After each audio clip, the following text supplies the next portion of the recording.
मोदी और ट्रंप के बीच में हुआ 35 मिनट का बूम कॉल और बात पाकिस्तान पर अटकी। मोदी ने ट्रंप को साफ कह दिया, terrorism is not proxy war anymore, it's an actual war. 26 लोग मारे गए पहलगाम अटैक में। यह सिर्फ वार्निंग नहीं, ये वार का सिग्नल है। ट्रंप ने बोला मीडिएशन करते हैं पाकिस्तान को साथ लेकर, मगर मोदी ने साफ मना कर दिया, ना पहले कभी माने थे और ना आज मानेंगे।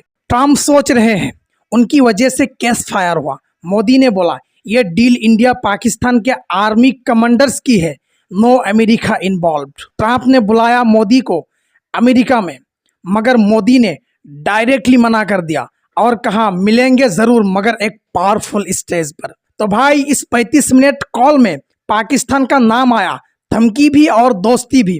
आपको क्या लगता है, मोदी का जवाब सही है या गलत? इस वीडियो में कमेंट जरूर करें और लाइक ठोक के जाइए और शेयर करें हर उन दोस्तों के साथ